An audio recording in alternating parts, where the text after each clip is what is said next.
everybody, and welcome back to Planet Film number episode Planet 43. Film. Yeah, Planet Film Live episode 43. I just had a brain fart. And welcome back to the Planet Film Network, everybody. So today, as you can see by the title and the thumbnail, we have kind of a big, yeah, I would say kind of a big, a very big story coming out of Hollywood this week, really just in the last couple days. But the story itself has kind of been building for the last couple of weeks. And we will get to that in a little bit as our main topic involving the Golden Globes.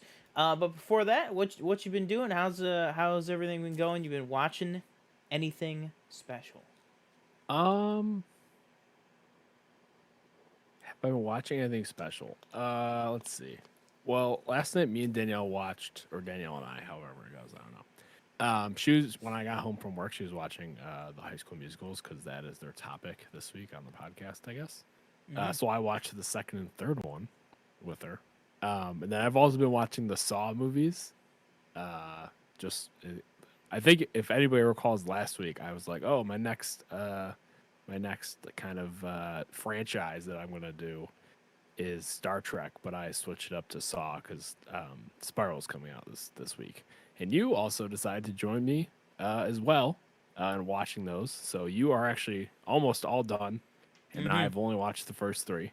So next show we will give our thoughts on. We will rank all of the Saw franchise movies, and you'll get our thoughts on Spiral as well. Other than that, I don't think I watched. Yeah, I haven't really watched much since that. What I did do is where did I go? So on Sunday, I had to run a few errands. Right, had to return some cables to Amazon. That if you know, I recently got an Oculus, but the cable I bought for my PC to hook it up to the PC, it just was not long enough. So after about like 3 weeks or 2 weeks of procrastinating, I finally returned them. And on the way back, as I like to do sometimes when I'm in the area, I was like, you know what? I'm gonna stop at Barnes and Noble. I'm gonna look through the Criterions they This have guy there. loves the Boulevard. And This guy loves the I Boulevard. do. And I was like, okay, I'll stop there and see if anything like catches my eye, and I'll maybe purchase. And so I was like looking through, blah blah blah blah, and I didn't really see anything. So I was like, okay. So then I was walking. So as you like. So like all the DVD section, the Amherst one is like they're in the way back, and I guess they're having like a manga sale apparently, and right next to the mangas were the graphic novels. So I'm like walking around, like I'm like, oh, what do they got here? Like they got Dragon Ball, My Hero, etc. And I'm looking at the graphic novels, and this little number catches my eye. Parasite storyboard. Oh my gosh! Yeah. It was just kind of sitting there. Only one on the shelf. It was just sitting like that. I was like, Wow. I was like, okay. I picked it up. I was like, like, I don't know if I really need this, And I was like, okay. So I put it down. And then as I was walking, this caught my eye. That's what I was expecting you to pull up. Yeah. This was second to catch my eye. And I was like, oh, well, I mean, I don't know if I should, like, I texted you. I was like, I don't know, like if I should read it, like, because I kind of want to, be surprised, but at the same time, like, I kind of want to see, So this is actually, there's 23 of these with 13, what's it called? Issues? 13 issues in each. So right now, I think I'm on the 7th issue. So I'm flying through these. How much was that volume? This was $35. There's 23 of them? And there's 13 of them. And there's 23 of these. Yes. Sorry. There's 23 of the collections, and there's 13 issues in each. I want to see on Amazon. There's Pull up right now. 144 issues, I believe. Yeah, I want to see if they have an omnibus of everything. Well, like even I was like looking into the second one on Amazon. It's not even like in stock. It's like it might arrive in June. It said. And I was like, what? I'm not waiting till June, so I have to get it from somewhere else. And then this was how much was this? My total was like $70. So this was $30. So It's spent a decent looking amount of time to like change. those are the best way to do it. Yeah, I because see these there's are like a they were like $5 each or something. I think. yeah, man. You know, so Jesus. yeah, it's expensive. Yeah. Go back to when comics were like 10 cents. I mean, that was before like me and you were. I mean, I wasn't going to a comic store. I don't know about you, but when you I be think like, that was they had the little before 10 cent. our That was before our time. our parents' time. That was before their time. Yeah. Maybe our grandparents' time. Yeah, but so far so good. Like I said, I'm running through this like it's nobody's business. My plan is to finish this and order the second one, and then in the meantime, probably read more of Secret Invasion. I don't know if I said this on the show, but I'm really going through like the entire Secret Invasion storyline. So like all like the connecting comics and all that other shit that goes with that. Now, can I ask for Yeah. you're doing that on Marvel Unlimited, right? Yeah. Yeah. So does Marvel Unlimited make it easy for you to No. you have to do a lot of it yourself? To like know what Yeah. connects. Yeah, what comes No, next? I googled like different things. Damn. See, Yeah. like a service like that to me, Marvel Unlimited, DC Universe when they were trying that out, you know what I mean? Like Mm-hmm. they that should be the ultimate comic experience. Like to me, Yeah. honestly, it's not even enough to just have all the comics on there. It's like you need to be able to have a first time reader you need to have a little click button that says read next issue or read Mm-hmm. what happens next, because the next issue is not always what happens next. It There can definitely be is not for this. there could be there could be like 7 different Um, issues of different runs in between. I mean, there is like a Discover type page, like it's called Reading Lists, I think. That kind of gives like different ones. But it doesn't break it down Um, like issue by issue and yeah, chronological. but it's not like the entirety. You Yeah. know what I mean? Yeah, like they have the event Infinity Trilogy, so they have all the Infinity Gauntlets, all the Infinity Wars, and then all the Infinity Crusades, which is a total of 18 comics. But you have to imagine there's different comics from Phase yeah. 4, Avengers that go into that. Yeah. So they only have like the main line basically. But yeah, I'll probably next I would like to do like Secret Wars or something like that. But yeah, as far as Invincible goes, I'm just tearing through it. I even like looked through like a Star Wars one, and I didn't feel like reading it, but I was like, oh, okay. I just want to see like the art style and everything. Yeah, But I got that's what I've been up to. I got I'll say my household's combined income has gotten a big increase in the past couple of weeks. So I am very excited to have a lot of how do I want to put this, free cash to be able to go to like Barnes and Noble or something and Yeah. see what's there and that kind of stuff. Because I would love to start reading Invincible. I know, Yeah. like They even well, okay. One thing I will say, Barnes and Noble only had this. That's all. that's I the saw. only one. Yeah. And there was 3 of them, I think, and that was it. Yikes. But one thing I didn't know, that like they have these, but they had like a Wanda and Vision one. It was like the Adventures of Wanda and Vision. It was like, I don't know, like every comic in a certain run or something. I was like, oh, that was kind of cool, like if I didn't have access to this, like to literally on an app, Yeah. maybe I'd do that instead. But then again, like I said, it's pretty expensive for. You could theoretically buy this at 9 a.m. and be done in an hour and a half. Yeah. And you spend $30 for an hour and a half of entertainment, So I don't know, but yeah, that's what I've been And you up could to. also probably buy it digitally on some sort of a digital marketplace Right. for way less. Right. Yeah, also true. But sometimes not, though, depending on the comic. Like you could very well go to like a comic app, right, that has everything, like Comixology. Let's say you go on Comixology, they might you might be able to buy Invincible by the volume, by the omnibus, or it might just say by the issue, and it might be full price issues. So you might have gotten a deal, you might not have. I mean, it just depends on the thing. But yeah, I think I'm going to start. I've definitely found I'm not a reader at all, but I've definitely found in comics so far that I would much rather read a comic book than a fucking book. Like that's what I have Audible for. Like I'd rather listen to somebody read the book to me than have to read it myself. Because it's just like I just don't feel like I'm wasting time like reading a comic. You know what I mean? Plus, I read them at like 10, 11 p.m. at night. But yeah. What's it called? Yeah. So yeah, I mean, I have been. What have I been doing?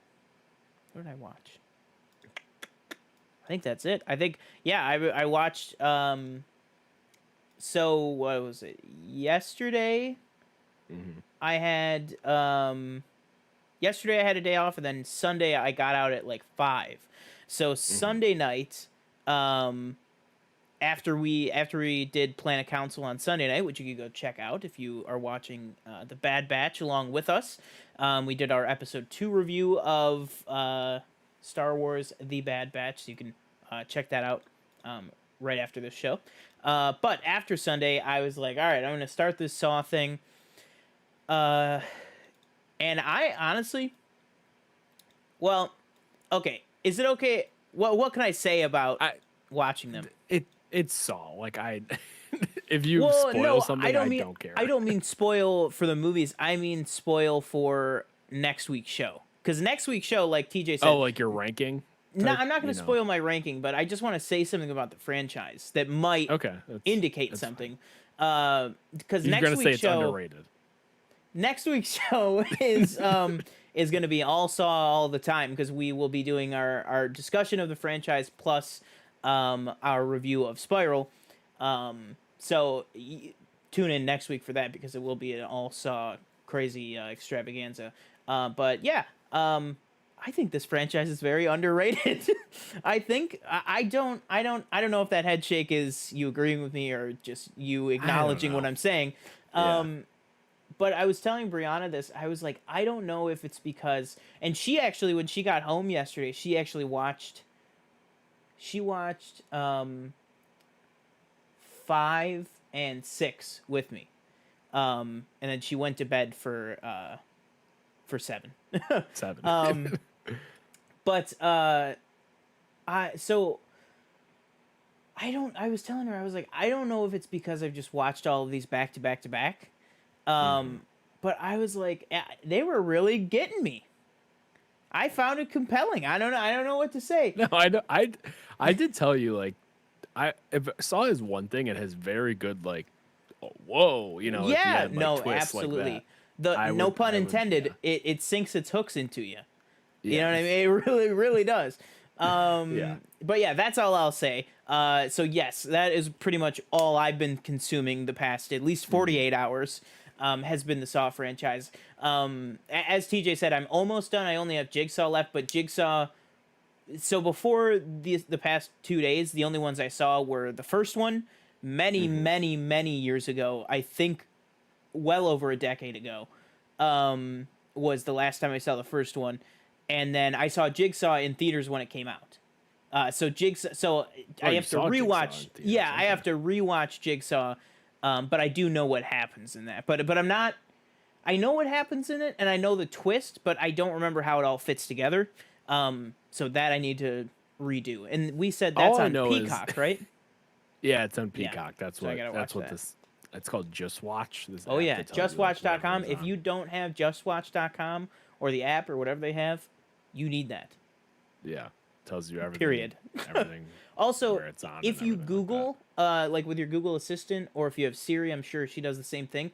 If you literally say name of thing, Just Watch, at least on my phone, Google Assistant takes me right to the Just Watch page, like immediately. Like it just pulls it right up. So that's great. All I know is, spoiler for Saw 3, which came out like 10 years ago or something like that. All I know is he's dead in the third one, but I know Tobin Bell was in 4, 5, 6, 7, 8, 9. Yeah. So I don't know what's going on. He's actually not in 9. He's not in the new one. He's not in 9. So, are you talking about Spiral? Spiral's the 9th one. Yeah, he's not in it, which I'm just so disappointed. It's his book. the book of Saw, right? Well, I know, but you got to have him in it. I'm just hoping that maybe they're not announcing the casting of him. But to me, honestly, I'm like Brianna was like, I don't like this guy. He's like, and I was like, no, he's great. I was like, no, Tobin Bell's doing. I was like, he had me under a spell, man. I was like, no, Tobin Bell's like doing something on a whole nother level in this franchise. Last thing I'll say, just the last thing. Yeah, All I know is Danny Glover should, when he got his neck slit in Saw 1, he should have died. There was no. He's not no. And then how he dies? He gets shot in the chest. Well, actually, can I do something crazy for you? What? He doesn't even die from that. In the Saw video game, he survives the gunshot wound. And the Saw video game, yes, it's canon to the series. And he survives. Okay. So I'll tell you that. I'll tell you that right now. But everything's a lie. But it's interesting because then in one of the movies, they refer to him as dead. But that movie came out way after the video game. So, I don't know. What's true canon and what's not. I'm assuming the movie. You got me hyped up for next week now. I can't wait to talk about this. I'm excited because, like I said, I feel bad that for even bringing it up and talking about it at all. But none of our rankings have been spoiled, and that's the most important thing. Because I could think it's the best franchise ever, but that doesn't change the order that I would rank them. Yeah. All right. So yeah. That's a little bit of Saw talk out of the way. But you guys, actually, just the timing of this. So we didn't do the Saw episode this week because Spiral isn't out yet, and we kind of want to do our rankings and the Spiral discussion all in one go. And I just couldn't get through all. Yeah, of them. and I literally had to take a break. TJ just didn't have time. One. Yeah. But kind of the beauty of that is you guys, if you see it this weekend, you can watch Spiral and you can discuss it right along with us next week. So do that, watch Spiral, however you can. I think it's theatrical only, so go out. A lot of the theaters are finally back open. I know I got my that is one thing I did. I got my Regal Unlimited back. So I will be. I think I'm gonna go and see. I don't know. Let's talk. All right, we're gonna have 4DX now. By the way, we got a little bit more of conversation in this because we really don't have much to talk about aside from the main topic. So just bear with us. We're just kind of that, and we gotta talk Knives Out too. But absolutely, yeah. Those are really the only two things. We really just have to talk Knives Out 2, Dave Bautista, and then the main topic. What you're saying about Regal, that one on I don't remember what street it is. They have 4DX now. I don't know what that means, but I know what 4D is. Or is there an X, or is it just 4D? Wait, I don't know which one's 4D. Danielle said going to the new 4D. No, I mean I don't know which location you guys are talking about. I think it's Elmwood. If it's Elmwood, yeah, that's my. That's your. I mean, I won't give away. Location. I won't give away where I live, but yeah, that's my primary location. Yeah, gotcha, that's gotcha. Galleria has 4DX. Okay. Oh, Galleria, my bad. Well, I'm not going all the way out to Galleria this week, but I'm definitely gonna check it out. They have the 4DX there for sure. I remember I saw King of Monsters at Galleria, and I almost shit myself. I was like, "Holy shit!" This because it was at that weird thing where it's not IMAX, but it's like their what is it, RPX, right?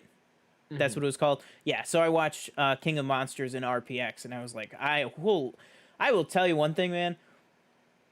I go back and forth with which one is my favorite, Godzilla vs. Kong or King of Monsters. I still think I lean more towards King of Monsters, but to me, nothing will beat that viewing specifically at the RPX screen of King of Monsters. I mean, the colors and stuff, like, it's not a spoiler for King of Monsters, but when Godzilla goes like nuclear in the third act, where he goes all stuff like that. The blue and the red and like the fire comes out of him and stuff. I like in like the him charging up. I was like shaking in my seat. It was terrifying and awesome. For in chat, RPX, it's basically like think IMAX light. It's just like it's a bigger screen, more dynamic sound. The acoustics in the actual auditorium, the auditorium is shaped a little different, so the acoustics kind of perform in a different way. But just think of it like that, basically. So anyways, what So this is my decision that you are going to help me with. Okay. What movie do I go and see tomorrow? I don't even know what's out. Oh, Wrath of Man. Well, that's what I was thinking. All right, so these are my choices. Wrath of Man, which, as you know, I'm a big Guy Ritchie fan. You could watch the trailer reaction right now on the channel. I'm very looking forward to that. I still have not seen Nobody, though. So between It's also those good. two, which one should I go and see? That's the question. I really want to see Nobody, but I really want to see Wrath of Man as well. Right. Wrath of Man just came out. Nobody is probably in its last one or Last 2 week. weeks. Yeah. Yeah. See, I don't know because like I've heard Wrath of Man is good, but Nobody was also very good. You like John Wick, like you'll really like Nobody. Yeah. Especially Bob Odenkirk. I mean, Yeah. My Little Nobody. Right? that's tough. Well, I mean, there's an easy solution. I mean, See both. You don't work tomorrow, you just do both. Yeah. Well, the problem is I don't want to be out too late, and they Right. don't. What time do they open? The first round is 4:30. So it's like if I see both of them, I'm not going to be home until like 9. Nobody's short though. It's only like an hour and a half. I can't say that. I don't know what about Wrath of Man, but yeah. I don't know. I'd see Nobody, but you know, I've heard Wrath of Man is good, so. All right, I think I made my decision. Okay. I'm going to go see Nobody. I'm going to do it. I'm going to pull Good the trigger. I'm decision. going to see Nobody. There we go. All right, awesome. So let's see. Next up, like I said, we don't have too much to talk about. We do have a little unfortunate news, which is just breaking. When was this? A few hours ago, that Hollywood actor Norman Lloyd from St. Elsewhere and a bunch of other different things, Saboteur, has unfortunately passed away at the age of 106. So a very, very long life, a very, good life lived by him, obviously. And, our thoughts are with him and his family. I know we were talking, we saw it right before the show went live. I know we're not very familiar with anything, but, we definitely want to give our thoughts to him and his family in this time and stuff. Yeah. So let's see. On to the next thing. All right. So I just want to talk about this for a second. So Okay. Dave Bautista, you know him, right? I do, yeah. Did you see what he said about Marvel Studios today? I didn't. He was kind of ragging on him a little bit. He said, well, first, Hey, UK reaction guy, what's up? Glad hey, to see you in UK the chat. reaction guy, welcome. UK reaction guy, let us know your reaction to this. So a little bit earlier in the week, Dave Bautista said in an interview, he said, I think Guardians 3 is you're going to see the end of Drax in that movie. Like, he flat out said that. Yeah. But then today, in another interview, he furthered. He said, it says Dave Bautista thinks that Marvel Studios, quote, dropped the ball on Drax's great backstory from the comics. So he said Drax gets his ass kicked more than any other Marvel character. The whole Destroyer thing, they just threw that right out the window. So what are your thoughts on this? Because a lot of the comments and reactions to this that I've been seeing is like, yeah, I get it. Like, they kind of threw out his whole arc and, we kind of just made him a joke and stuff. Is it just me, or isn't there another movie coming out to finish his arc? Like, his story is not done. Like, that's my take on it.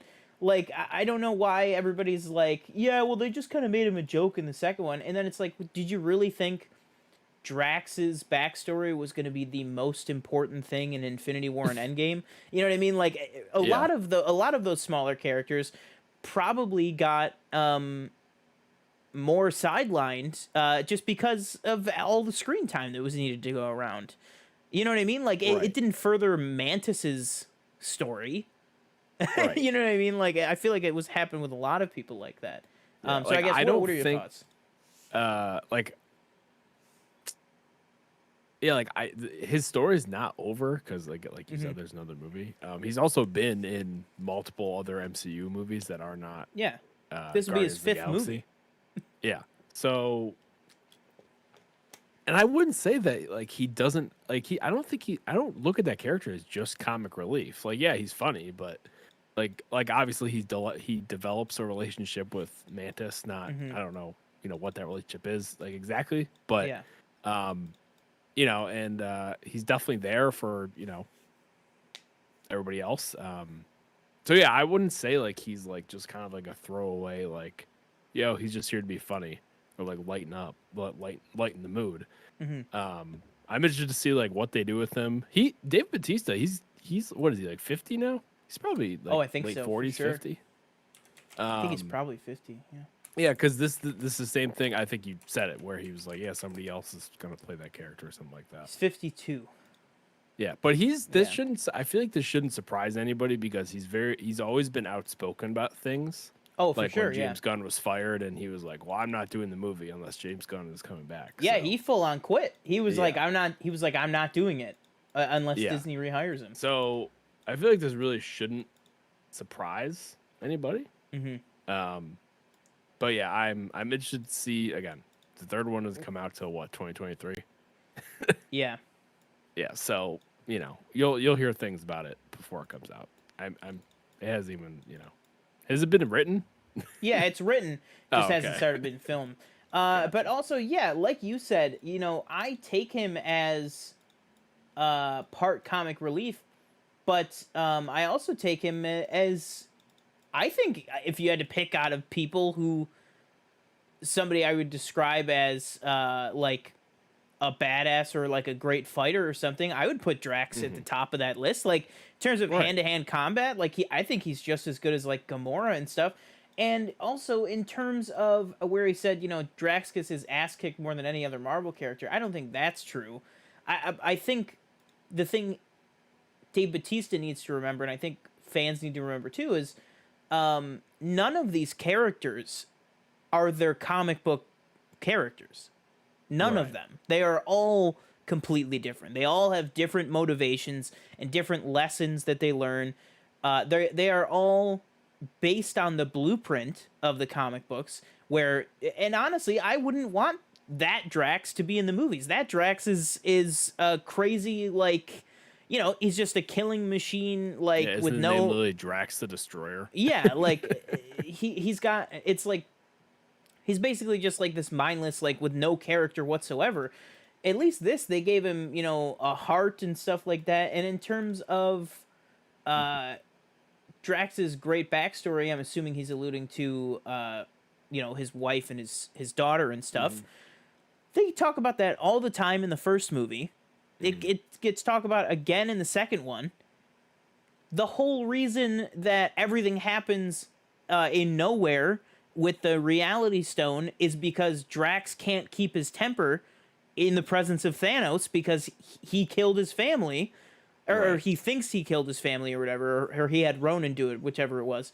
And then Mantis has to put him to sleep, which then causes the noise. Like, he did have an integral part in at least one aspect of the movie. So I don't know. I think, like you said, it's just he likes to...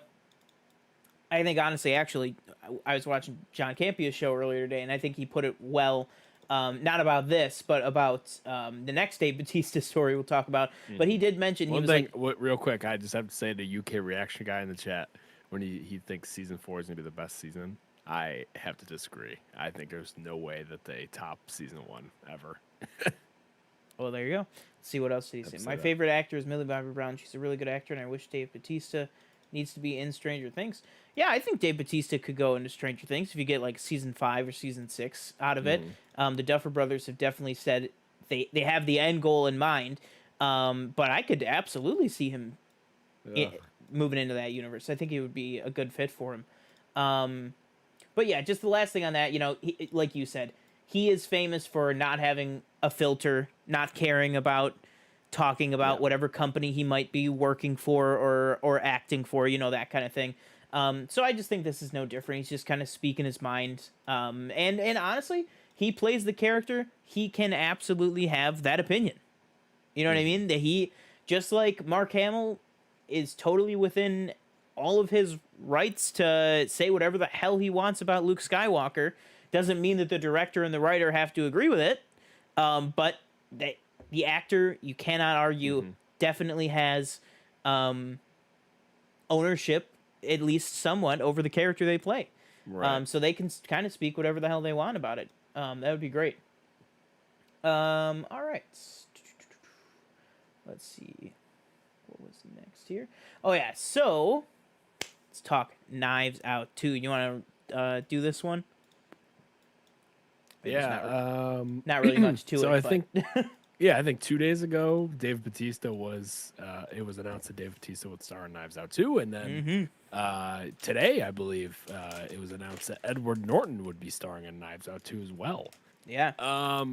So I'm of two minds. So I love Dave Bautista. I think he is transitioned well, just about as well as you could out of the WWE. Is he the best wrestler turned actor? The best? Yeah. I don't know, because I don't know. I feel like I think he is. The Rock's a good actor, but he's definitely the most successful, I'd say. Yes. But I think those are two different things.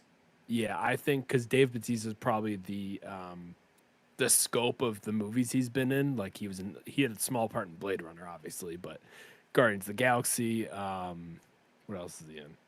He's gonna be in Think of Dune. anything else off the top of my head? Dune. Oh, Dune. Yeah, Yeah. duh. we haven't seen Dune yet, but Guardians. yeah, and now Knives Out with Rian Johnson. Like he's clearly a guy that high quality, high caliber directors are seeking out for their projects. Yeah. Which I think is great.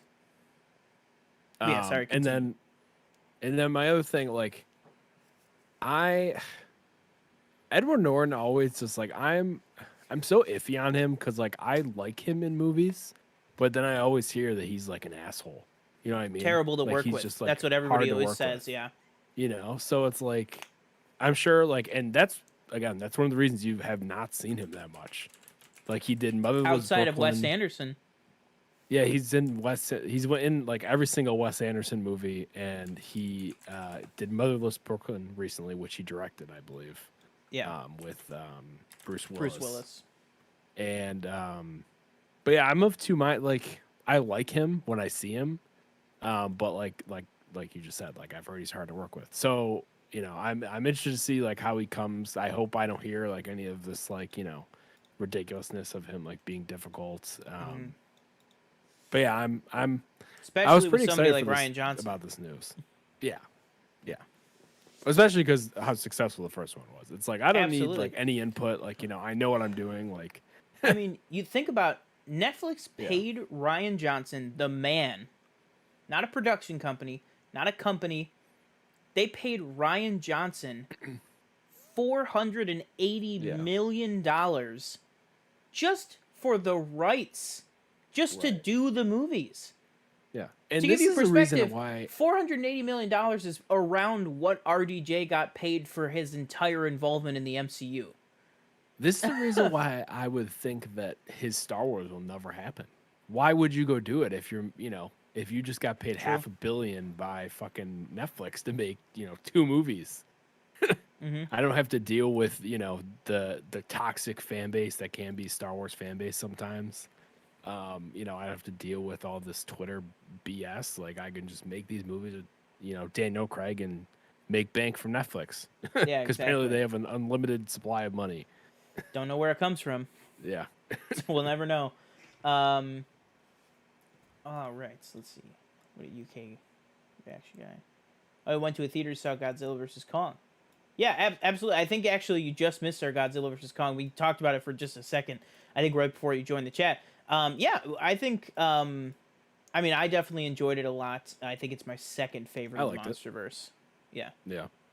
Yeah, I enjoyed it very, very, very much. I'm a big fan of the MonsterVerse movies. Yeah. So I'm glad you enjoyed that one. So what are your thoughts on Edward Norton and Dave Bautista? So I think let's see. Oh, I think both of them are I think both of them are great additions to what the end product of the film is going to be. I think, like you Mm-hmm. said, I just hope that Ed Norton can keep his head above the sand and not get down in the weeds with anybody in the Mm-hmm. production, especially Ryan Johnson. Because something like this, you need to have that great ensemble. You need to have that great ensemble cast chemistry type thing. Mm-hmm. You know what I mean? Kind of like the first one had, like Murder on the Orient Express, that kind of stuff. And if there's somebody in there that you can tell isn't jiving with everybody else or isn't getting along or is causing issues or something, I just don't want that to pull down the rest of the project. Right. So that's kind of my thoughts on Ed Norton. I think if everything goes fine with it and he is fine, then I think it will be a very good result because he is a fantastic actor. I think when he has a very strong storyteller and filmmaker. Mm-hmm. So like in your E2 with Birdman, right? That's a great example Mm-hmm. of Edward Norton kind of staying in line, giving a fantastic performance, and being done with it. Um, and so I'm hoping that we get that kind of a situation and not like an Incredible Hulk situation. So yeah, that's all I can think of. But then with Dave Batista as well, I'm just excited to see him. I think he fits that kind of mold of Mm-hmm. this kind of universe that they have. So yeah, I'm very excited for both of them, and I'm just very excited that we are getting some traction. That means if we're getting casting, Mm-hmm. it's probably going to start filming this year, and then maybe who knows? I mean, a movie like that, I know Mm-hmm. it's probably got a long editing process and a long like color correction process probably because of just how stylized and great it looks. So who knows? We might even get it tail end of 2022, maybe the beginning of 2023. But I'm very excited either way. Oh wow, On those. there's like a gazillion freaking wrestling actors. Oh, I forgot John Cena was in Bumblebee. Yeah, I think like successful, like you'd have to put The Rock at the top, yeah, obviously.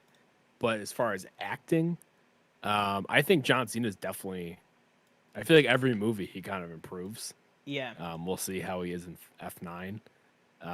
But I thought he was good in Bumblebee. He was good in Blockers. Hmm.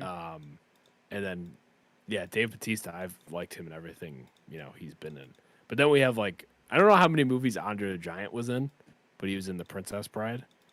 And then we have others like Stone Cold. He was in The Hmm. Expendables. A lot of them do like, I don't know if they still do them, but they would do like these WWE like movies. Yeah. So like Triple H had one. I don't remember what it was called. Um, and then John Cena had the Marine, I believe. Oh, I I believe that remember was that one. WWE, Yeah. which I heard was not good. Yeah. But that was like a while ago. But yeah, they sometimes have these WWE movies, and that kind of launches them almost Yeah. into acting. I actually completely forgot about John Cena. um, Yeah. I would say actually, yeah, I would say most successful, clearly, The Rock. Not even a remote question. Um, I actually would say I think the better actor is John Cena. But I think, like you kind of said earlier, the range of roles Mhm. and the amount of films and just the different types Right. of range that he has shown goes to Dave Batista, I think. Hmm. But in terms of who I think, if they all got given the same role with the same part, I think the best actor out of them would be John Cena. Yeah. John Cena was also in I forgot where is it? Playing with Fire. Trainwrecked. Oh yeah, But yeah, Trainwrecked. So actually, like I know we could Playing probably with go Fire. into What like a fucking movie yeah, that was. we could probably go into the big topic, but I actually do want to get. Uh, I just have like a few like Venom questions for you. Oh, I know obviously you did like the trailer dang it! I don't reaction. want him. Venom He released a new song for the for movie. Venom. I saw. Yeah, for Are you Venom Two. serious? I think so. Yeah, I I didn't know saw it. I that. thought I saw it on Twitter. Um, Oh my god. oh yeah, The Rock was the Tooth Fairy, right? I believe Hell he was yeah. in that. Um, So like, what do you? Oh What do yes, you? John Cena. Sorry, John Cena was in Daddy's Home 2. He was Oh great yeah, in Daddy's Home 2 as Daddy's Home 2 as Roger. That I love that movie. Daddy's Home 2 is one of the best Christmas I movies did see ever. Daddy's Home too. It's so good. Is he like a main character? Because isn't it Mel Gibson, John Lithgow, Will Ferrell, and Mark Wahlberg? And yeah, so basically it's like this whole like whatever they call what do they call it? Like I not Instant Family. That's another Mark Wahlberg movie. Like a Oh, Instant Family. blended family. That's what it is. Blended family. Like it's like Mark Wahlberg's ex-wife is Linda Cardellini, who is married to Will Ferrell. Mark Wahlberg's new wife, her ex-husband is John Cena. Oh, And so they all share kids, Jesus. right? Okay, so yeah, that's what. Okay. So yeah, he is like the fifth wheel in that whole thing. But he is so funny. He is so funny in that movie. And in the end, if you guys have seen it, the end scene at the movie theater with the sing along is just fantastic. I do. I feel like that was on when I was cleaning. Probably, yeah. Yeah, it's right at the end of the movie. But Okay, yeah. Venom. So what? Well, Venom. Like, what are you expecting? Did you? I know I didn't watch the reaction. Well, I'll tell you one thing that I'm expecting. Do you think the trailer looks like garbage? Like, do you think gonna the movie be like carnage? Wait, did you watch the trailer? I watched the trailer. Yeah. Oh, okay. No, I thought the trailer. To me, at least, I thought the trailer looked good. I thought it looked better than Morbius. In my opinion. What's up, Doc? What's up, Doc? Yeah. Man, Michael Keaton. Man. Oh my god. Oh man. Yeah, let's talk. You know what? Actually, let's talk about Venom. You're right. Okay. Yeah, let's talk about it. I don't want to. You can ask me the questions. If you don't get to what I want to talk about, then we can do that after. But Okay. honestly, we're Yeah. 42 minutes in, and the main topic is not going to take more than like 25 minutes. So we can talk about Venom for a bit. So I actually thought. Oh yeah, don't spoil the first Venom. Is she being serious? She hasn't seen it. Okay, well, Don't see it. I mean, sometimes she's like joking around about spoilers. Oh no, yeah, she's being serious. No, I won't. I mean, what can you even spoil in that movie? He fights the bad guy. Yeah, just There's don't nothing spoil else the I would bad wanna guy, say. I guess. Yeah. Oh yeah. I'm trying to think of something that would be a spoiler from that film. I don't know. He gets But in a lobster tank. he does do that. But that's pretty early on though, Danielle. You don't have to worry. But so yeah. Well, I mean, can we say what the We're not post-credit talking about was? Venom 1 anyway. We're talking about Venom 2. No, I know. I'm just saying. Can we say what the post credit was? Because Is it a spoiler? I don't think it's a spoiler. The post credit could have been a scene from the second movie. You know what I mean? I just want to talk about the wig. Yeah, it's fair. Yeah, it's Okay, fine. yeah. That's So I guess spoiler alert, but it's not a spoiler for the actual movie at all because Yeah. it has nothing to do with the story from the first movie. It's just an end credit scene to launch the second one. She's no. What, bruh? Well, the movie is called Let There Be Carnage.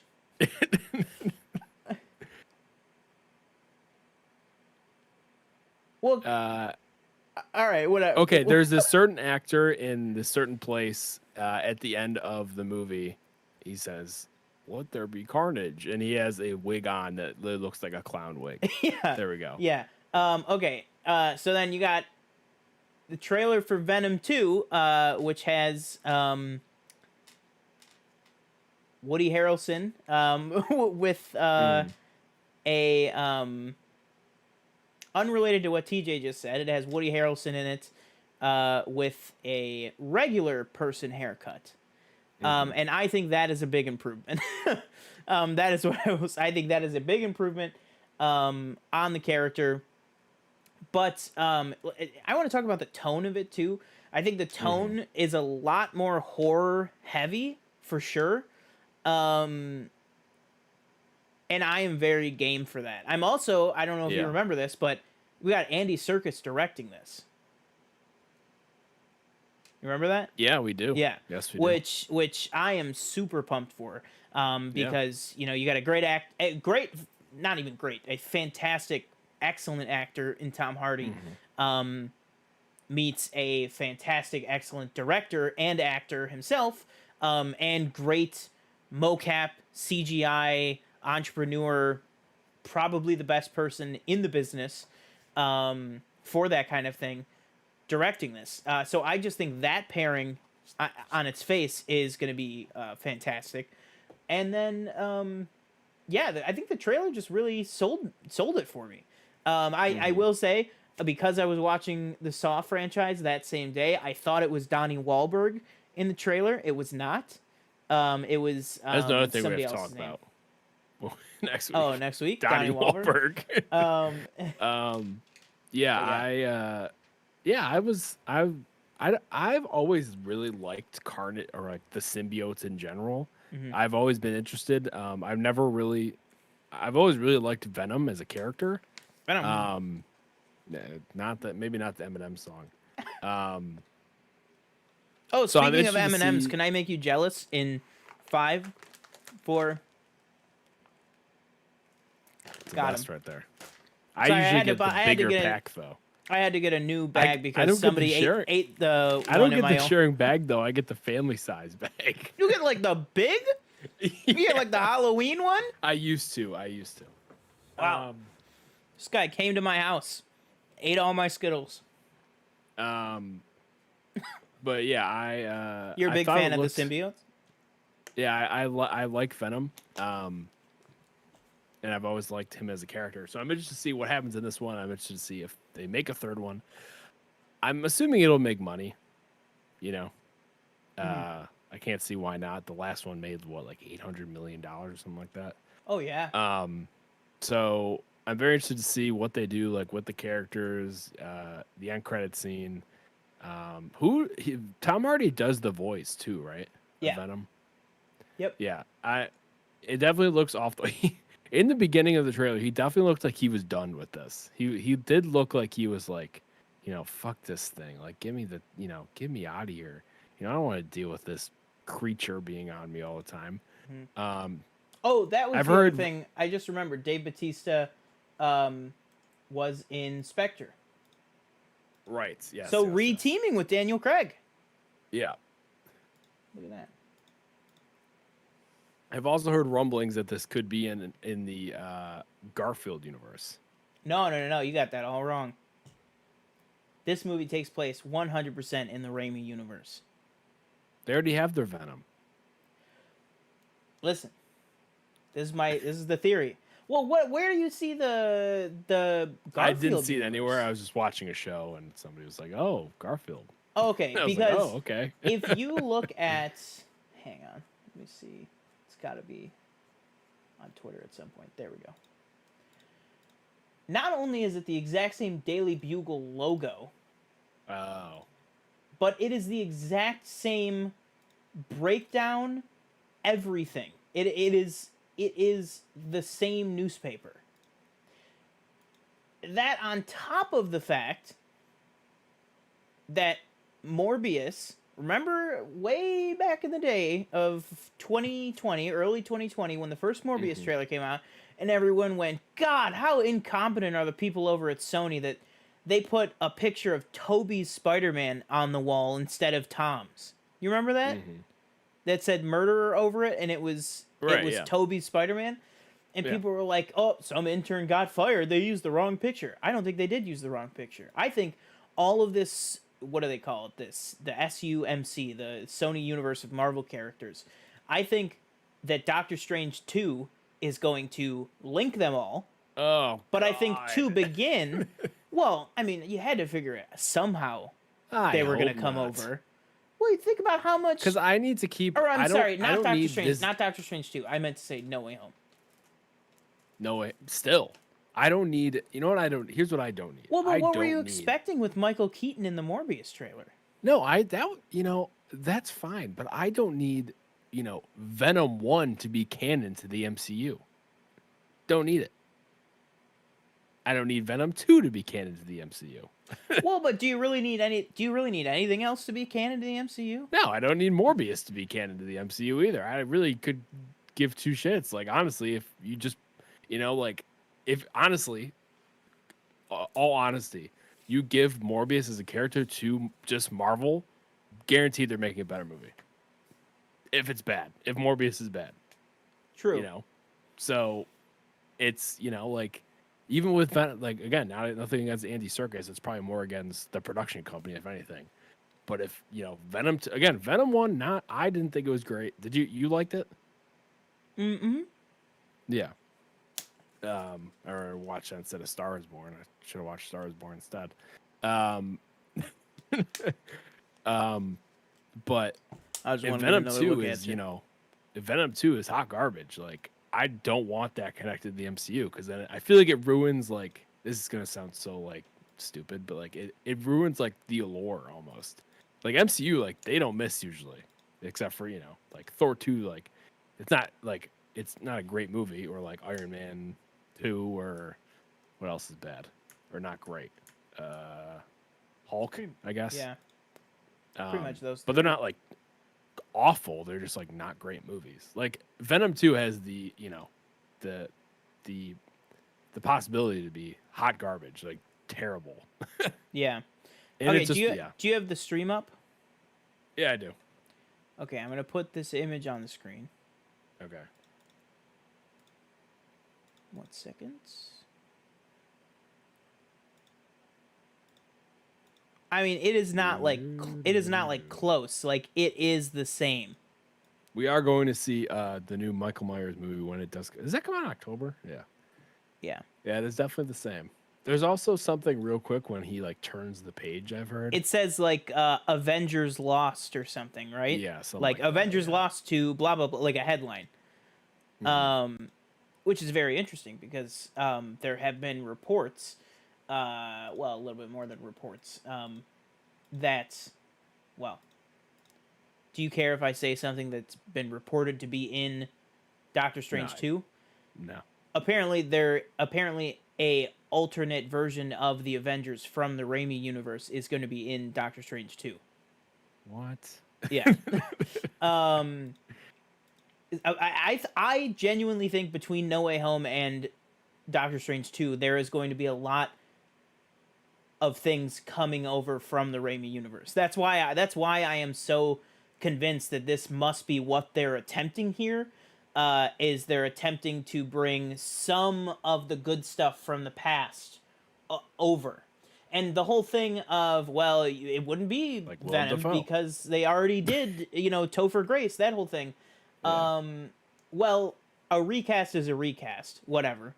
And then in terms of the character and in terms of the symbiote and stuff, if you're pulling Willem Dafoe, if you're pulling Alfred Molina, if you're pulling Toby right out from Spider-Man 2 or something like that, you're creating a whole new timeline there. And that's maybe where I think this is.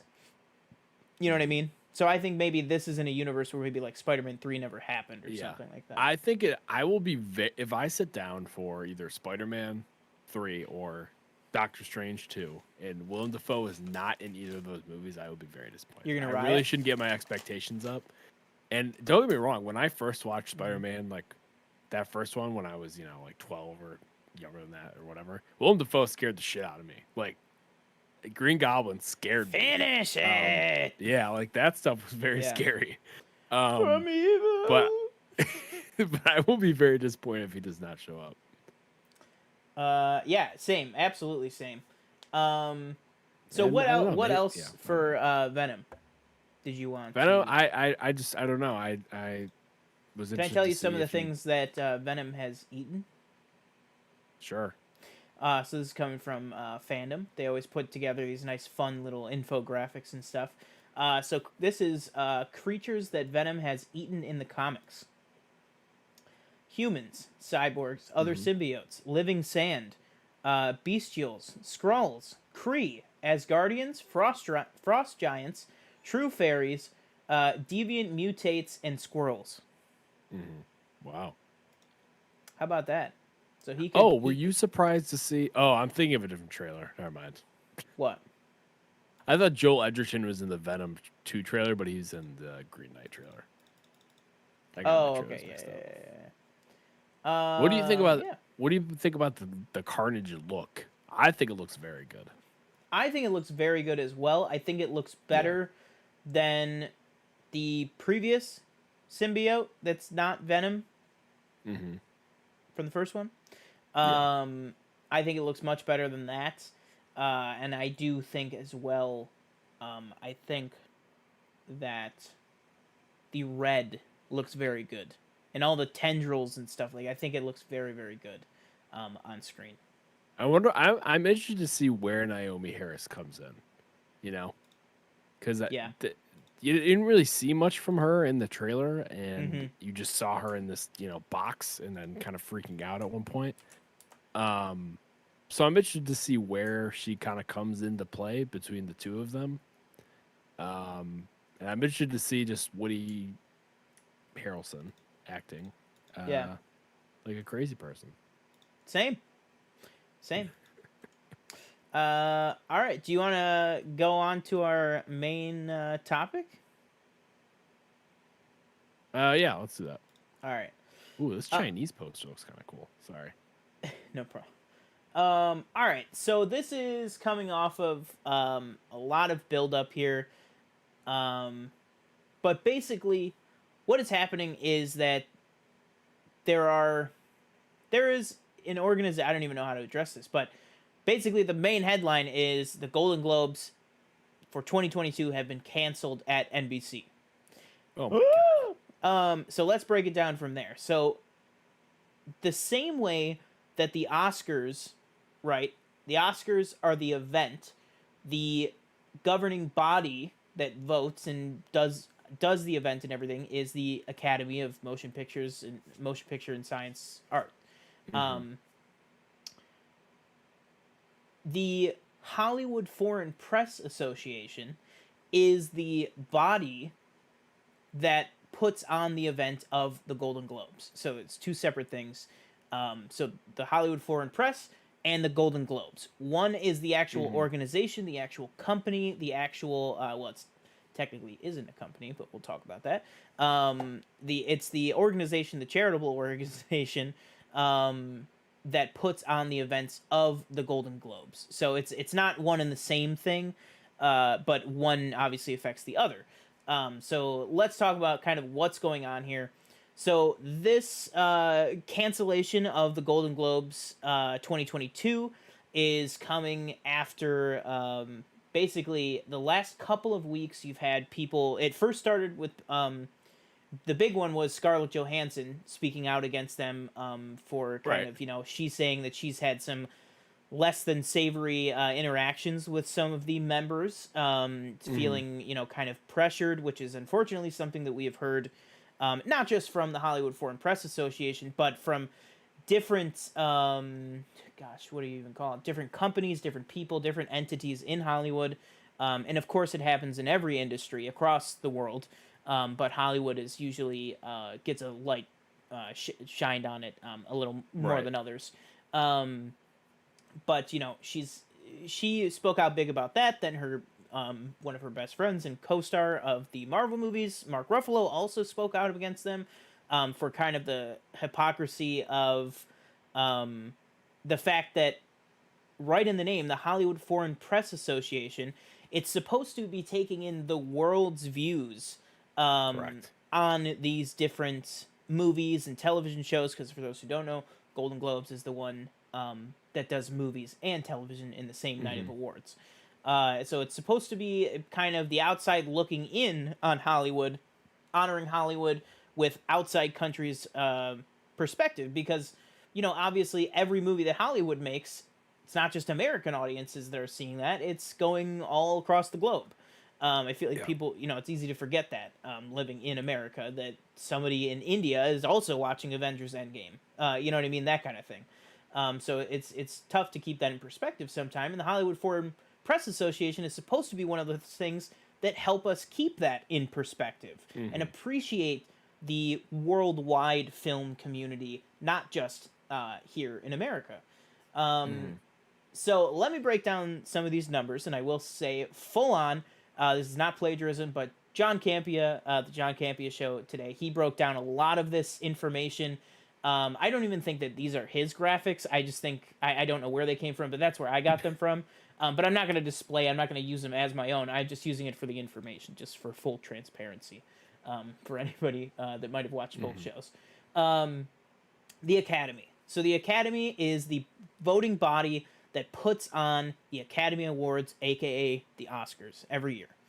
They are made up of 10,000. Yeah, Bong Hive. They are made up of 10,000 voting members, now including Bong Joon-ho. And it is made up of actors, directors, writers, executives, musicians, publicists, agents, editors, cinematographers. Anyone. You always see it in the in memoriam.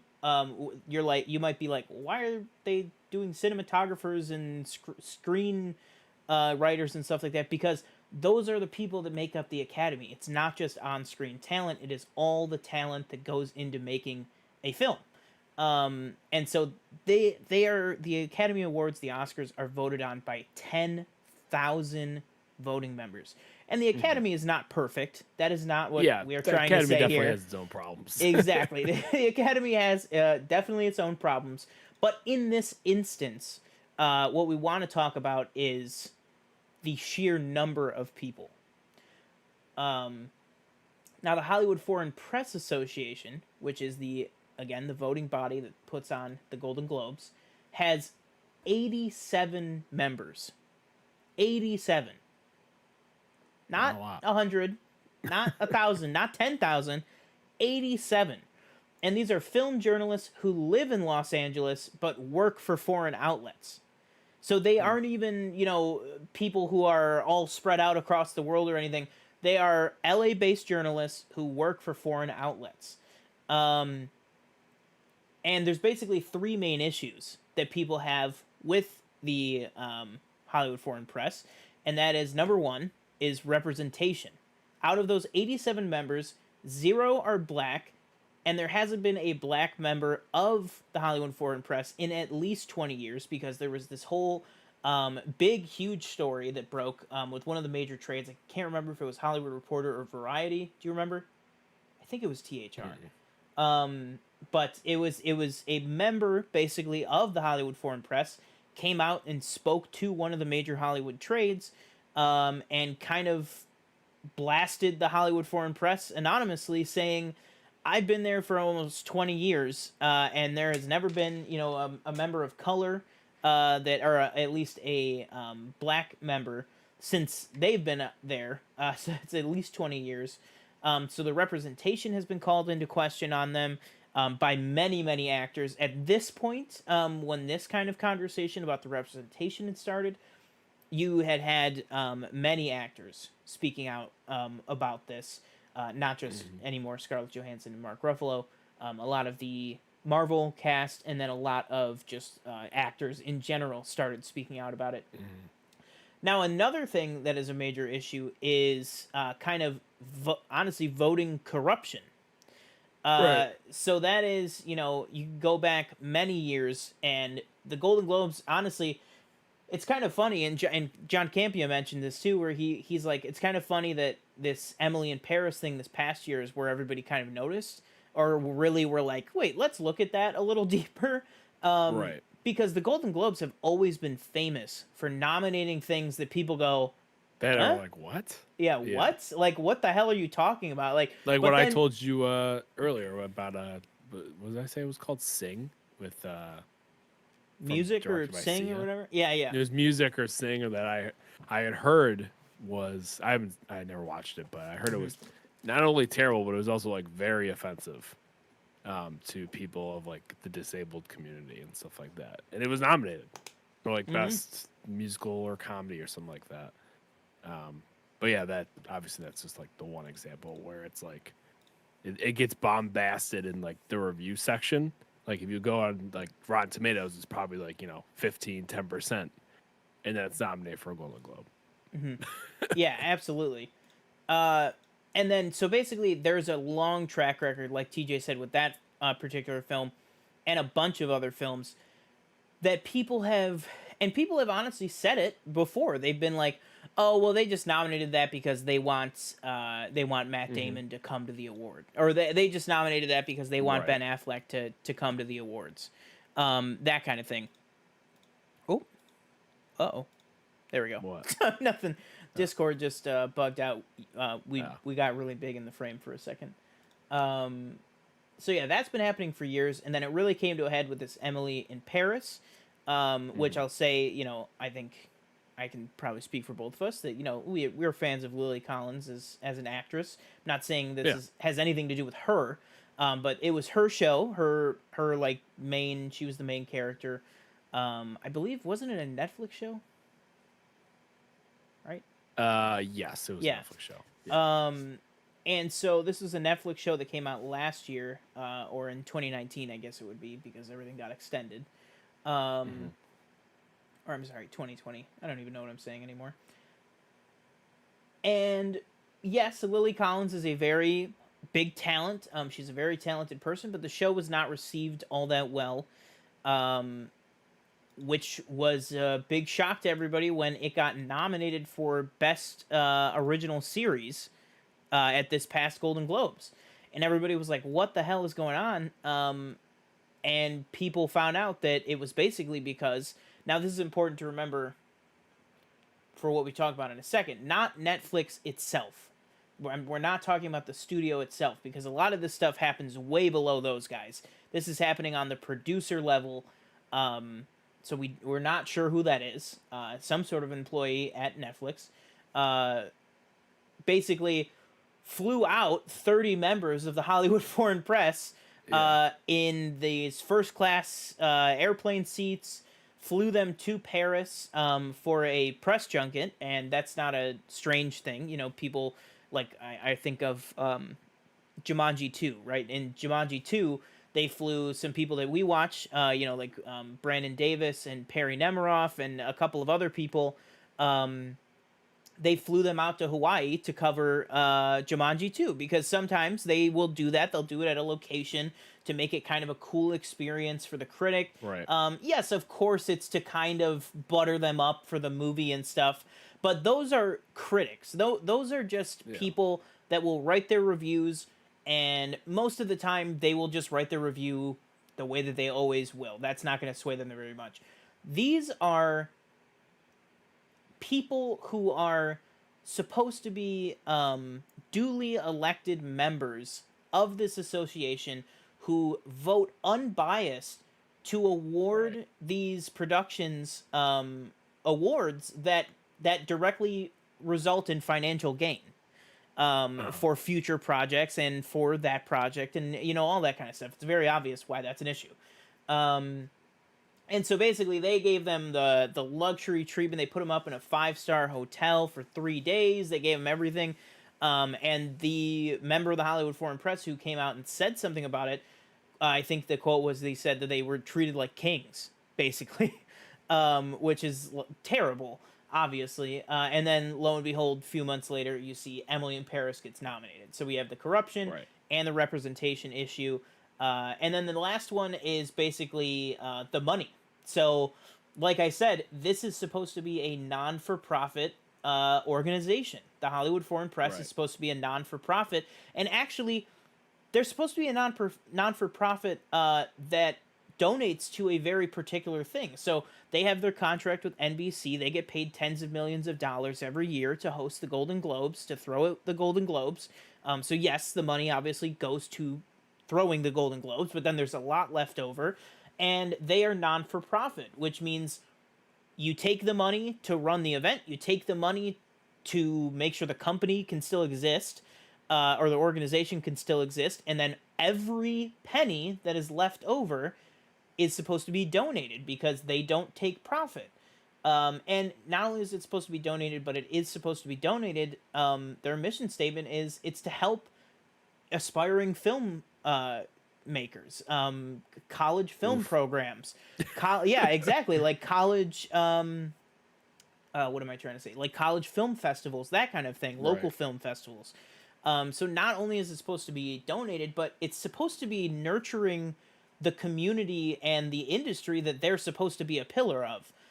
Which kind of just makes it, in my opinion, I know some people that won't matter as much to, but in my opinion, I think that makes it even more despicable, what they were doing, because you're not only are you hurting the industry as it stands, you are literally through your actions preventing the next James Gunn, preventing the next Jim Cameron, preventing the next Steven Spielberg from breaking through, because you are taking away funding that otherwise could be used to launch the next George Lucas's career. And now we're never going to get that. That kind of thing. It really, really pisses me off. So basically what they were doing is the members who are just supposed to be elected to this thing with not really, any gain in mind or anything like that, they were getting reimbursed for being on particular committees and stuff like that. Yeah. So they're not getting paid. Classic. Yeah, but they were getting reimbursed to the tune of millions of dollars. Like, what are you how are you that? Which, by the way, is in violation of federal law. Like, how are you that despicable with how you are misappropriating the funds? They're supposed to go to young talent and young people in need. I don't know. So basically, before we go further with this, what are your thoughts on all these troubling issues and stuff? Because I know I told you about it the other day, but you got caught up on this. I had no fucking idea what you're talking about. Yeah. I texted him. I was like, "Oh, the Globes got canceled," and he was like, "What?"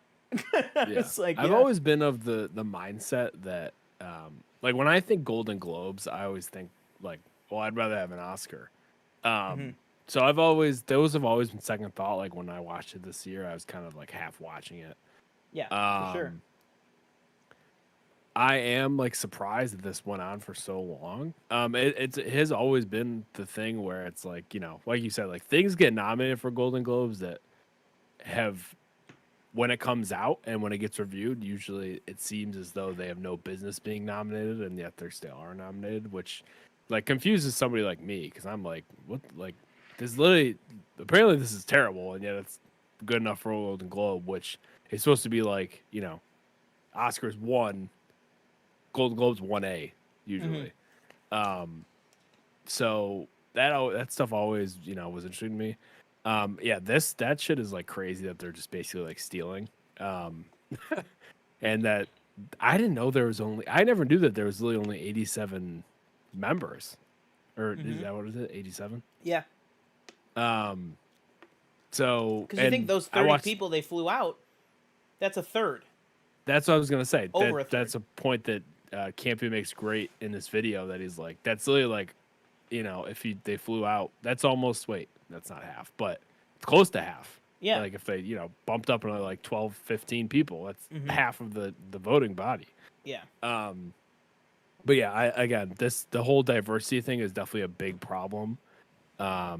Obviously, I think it was definitely, people were definitely talking about it when it aired this year, if I recall. I think Regina King did something, maybe a few other people. Maybe it was, I don't know, I don't remember who it was, but yeah, I'm interested to see if it comes back, because again, there's this whole kind of thing of people, and people are getting tired of watching, as as people say, celebrities kind of just saying good job to each other and patting themselves on the back in these award shows. And I'd have to imagine that the Golden Globes gets lower views than the Oscars, right? Yeah, like, and the Oscars, as we talked about on that show, was down by almost 20 million this year. Right. So yeah, I wouldn't be surprised if it like never came back. I'm sure they'd still give out the whole awards things.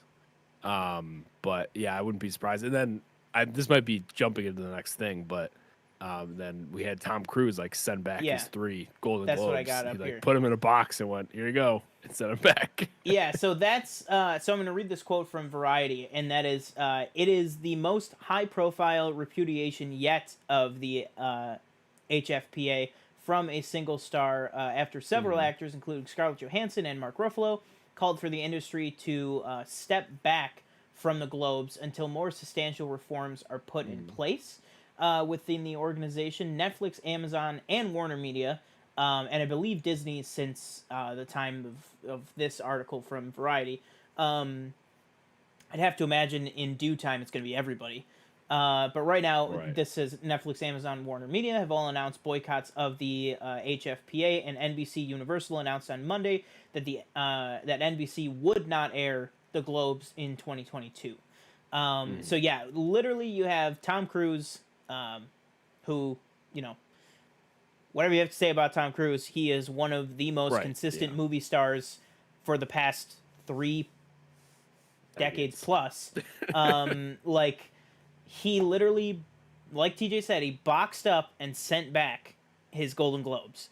And I think, so what were your thoughts on that? What were your thoughts? Do you think it was like, okay, you really didn't have to do that? Or do you think it was him using the influence that he knows he has to send a very direct message? I think that's personally what it was. I would think that he definitely is. He's passionate about his work. Obviously, if you don't believe that, go listen to that rant about on the Mission Impossible set. With the masks. Yeah. But yeah, I don't think he needed to do that. But at the same time, that doesn't take away the award from him. He just doesn't have the award. You know what I mean? Yeah. Like, he doesn't have the statue. It's the physical representation of it. Yeah. Like he could still say, I won 3 Golden Globes. Like, he just doesn't have the statues.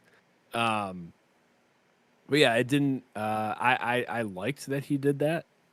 Do I think that is going to be like, they're going to get that and they'll be like, oh my God, well, we have to change now. Tom Cruise sent us 3 trophies back. No, I don't think that would, but again, they are being pushed in the direction of more, to include more people, more members, and then different, people from, different country or, different skin colors, everything.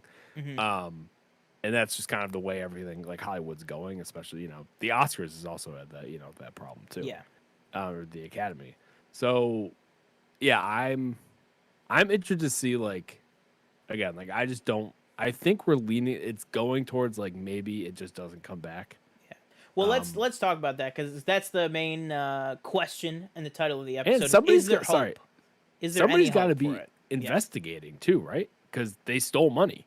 Oh yeah, so, they're currently being federally investigated. Yeah, I have another another one here that Campy also talked about, that there was a woman who tried to who applied to be a member and was denied, and she tried to sue the HFPA, but it was dismissed on a technicality. But some of the things that she said was in her suit, she accused the HFPA of institutionalizing a culture of corruption, claiming the tax-exempt organization operated as a kind of cartel, barring qualified applicants, including herself, and monopolizing all important press access while improperly subsidizing its members' income. So the group was rife with ethical conflicts, with members accepting thousands, if not more, of dollars in emoluments, which I think is just the reimbursement, like, fancy term, from the very same studios, networks, and celebrities they conferred trophies upon. I believe it was thrown out because she couldn't prove how it directly affected her. Yeah. So Yeah. everything was true, but, like, she couldn't prove how she was hurt. The judge was like, well, that all might be true, but yeah, you didn't prove that it affected you personally. So yeah. But yeah, I've always been of the mindset, I've always kind of, like, I will never win an Oscar. I've never come close to winning either. I've always, like, scoffed at the Golden Globes. Like, I really could give 2 shits about the Golden Globes. Yeah. I definitely care way more about the Oscars, even though that's, like, people say it's really just, slow. And the Oscars are very, like, trust me, I wish you could take the environment of the ceremony of the Golden Globes and bring it to the Oscars. Like, the whole not eating and, like, drinking at the Oscars or whatever that is. I think that's so stupid. Like, I get it's, like, the like, you know, it's prestigious and everything like that, but it's Mm-hmm. like, let him have Loosen some up. fun. Like, Jesus. Yeah. You At know, least give him I was alcohol. Give him alcohol and a yeah, we cheeseburger. see what happens when there's not alcohol. Yeah. Yeah, exactly. Um, The even though it butt. was staged, but still. um, but yeah, I could see the Golden Globes just kind of ceasing to, or even maybe the HF. I mean, I don't really think that would help anybody. Mm-hmm. Maybe it just ceasing to exist, or maybe just get some like new, you know, some new management in there. I don't know about you. Is that how you feel? Sorry. You're good. Oh, Those Skittles, they'll kick you sometimes. they'll kick you. We gotta get that on a t-shirt. Those Skittles, they'll kick you sometimes. Yeah, I think to address the question that we say in the title, like, do I think there's hope? Honestly, at this point, I don't think there's hope. In my opinion, it's just in my opinion, obviously, I think they're done. I don't see the Golden Globes.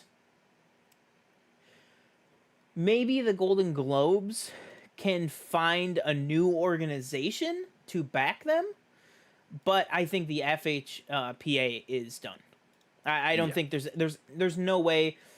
It's like it's so it almost makes rotted. it sound like it's like a cult. Like it's like it's these 87 people that are just, you know, passing around money and, you know, doing this nefarious things, and once every year they put on a show that people watch, and they take the money that they got from that and, you know, give it to themselves. it's very you know, sneaky under the table. Yeah, I'm surprised it took this long. I know. Well, that's the thing is that, and then also it's one of those things where now, once this has happened, I mean, it's all happening so fast, and so much issues are coming forward, so many things are happening. I just think there's no road back to recovery. So I think maybe we see something like maybe the SAG Awards become, you know, maybe more prevalent. Yeah, I was gonna say, what do you think something gets replaced, like televised? Because like I don't know if like SAG is that televised? Yeah, it's televised. Oh, it is? It's just not. It's like the third. You know what I mean? It's like the third biggest one. I honestly, I would love for people. I don't know who it would be or what, but I would love for people to make a new one, make a new award show. Yeah. You know what I mean? Like, and I know that the newest one, I think, which can't be mentioned too, is like the critics, the outlet critics awards or whatever. Critics' Choice. Yeah, I think it's that. And that's done by like the American Critic Outlet or Critics' whatever Choice the hell. Awards. Yeah. Gonna say. No, it doesn't say who it's like. But yeah, either way. But I think something like that has potential. But I honestly would love to see some of these stars, you know, who are talking back to the HFPA, you know, put your money where your mouth is. Make an award show. Band together. Make this cool award. I mean, I'm going to use a really weird scenario here, but are you familiar with the restaurant, RIP, rest in peace, Planet Hollywood? I am, yes. So Planet Hollywood was a bunch of celebrities got together and they said, let's launch a restaurant chain. It was like Sly, Arnie, Bruce Willis, a whole bunch of people. Do a Planet Hollywood. Bring, you know, do something. Band together, put your money where your mouth is, create an institution that you guys can believe in and can support each other. Something like that. You know, you're not creating a rival. I don't think the Golden Globes are a rival to the Academy Awards. So I think if they did that, I don't think it would be I don't think the Academy would have any problem with that, because there are awards given out at every festival, given out at every award. I mean, awards aren't competition with each other. It's just competition for the awards. So, you know, do something like that. I'd love to see that. But then also I would appreciate, you know, maybe NBC goes, let's buy the rights to the SAG Awards. Let's make them the next big thing. Let's put the money into it. Let's do, you know, that kind of stuff. So do I think there's hope for the Golden Globes? No. I think the Golden Globes are probably finished, which is unfortunate. But there was movies before the Golden Globes, and there's going to be movies after the Golden Globes. Yeah. Yeah, exactly. I think Robert Meyer Burnett put it pretty good today that it's one of those things where you either die a hero or you live long enough to see yourself become the villain. And I think unfortunately the Golden Globes had the veil kind of pulled back on them. Yeah. And there's a lot of seedy, shady stuff going on. So yeah, do you have anything left that you haven't said about it or anything before we wrap up? No, I have one more quick tiny story that Danielle sent me. Oh, okay. What? I'll bring up. Danielle sent me from Discussing Film, tweeted this, and they got this from Hollywood Reporter. That Regina King is set to direct Bitter Root. She will produce the film adaptation alongside Ryan Coogler. Set during the Harlem Renaissance, the story follows a family of a once great monster hunters who face an evil that descends upon New York. It looks like it's based off a comic book. Nice, from what I can tell. Nice. So yeah, I'm interested in that. I've heard. You said it's from Regina King and Ryan Coogler. Ryan Coogler, yeah. How does that guy? I still have haven't the time? seen One Night in Miami. It's on the list. I gotta watch it. It's on Prime. Oh, yeah. But I've heard that's good, so I'm excited for this. Yeah, I'm very excited for it. Does it say what studio or anything? No, it didn't say. In the tweet, it didn't. It might say in the okay. Article, yeah, but either way, I'm very excited for that. I think Regina King has a very deep love and appreciation for comic books and graphic novels, obviously, as does Ryan Coogler. So I think it's going to be a great kind of duo that the two of them can kind of form to bring this to bear. And I'm assuming, based on the image you showed, I'm assuming it's probably going to be featuring a diverse cast. Yeah, a diverse cast and stuff, and give a nice opportunity for an outlet for them to be creative and adapt this source material. A lot of adaptations are happening left and right. So I'm excited that a lesser known adaptation is going to be able to be brought to light by a very, very high profile duo. I'm very excited about that. What about you? Yes, same as you. Yeah. Echo everything you just said. Absolutely. Yeah, so I guess that'll probably do it for this this episode of Planet Film Live, whatever the hell you want to call it. Episode 53. Next week, man. Our Saw 43. Episode. Oh, 43. Sorry. Yeah. Next week, our Saw episode, the 18th of May. That is the 1 year anniversary of. Do you know what? This podcast. That is absolutely also, right. Shout out to Venom 2 for coming out on my birthday. Shout out Venom 2. Present. You got any more shout outs we got to get out of the way? Shout out. No, you know what I will say? Shout out Skittles Wild Berry. Shout out, Invincible. Go read the book if you haven't. And go watch the comics, show. Or watch the show. Go watch our reviews. Really good. Go watch our Invincible reviews right now. Although preferably you would watch Invincible and then watch the reviews. But yeah, check that out. Let us know what you guys think about the Golden Globes. Gabriel S. Brown, thank you so much for joining us. We are wrapping up right now, but feel free to restart the video as soon as we end here. We talk all about the Golden Globes. If you haven't. Yeah, feel free to sub. Make sure to, I'll let TJ say it because he says it better than I do. But thank you for so much for joining us. I am one of your hosts, Sean Monk. You can follow me at Pace Eating Yak on Twitter. You can also tweet at the show at Planet Film Net on Twitter. And you can also comment down below with all of your thoughts. You can do either one of those. And if you let us know your thoughts, we might read them out on a future episode. Who knows? But that'll do it for me. And I'm your other host, TJ Cornwell. You can find me at TJ_Cornwell on Twitter and Instagram. Don't forget to like, comment, subscribe. Let us know what you think about the future of the Golden Globes in the comments below. What do you think about the Venom 2 trailer in the comments below? Go watch the reaction.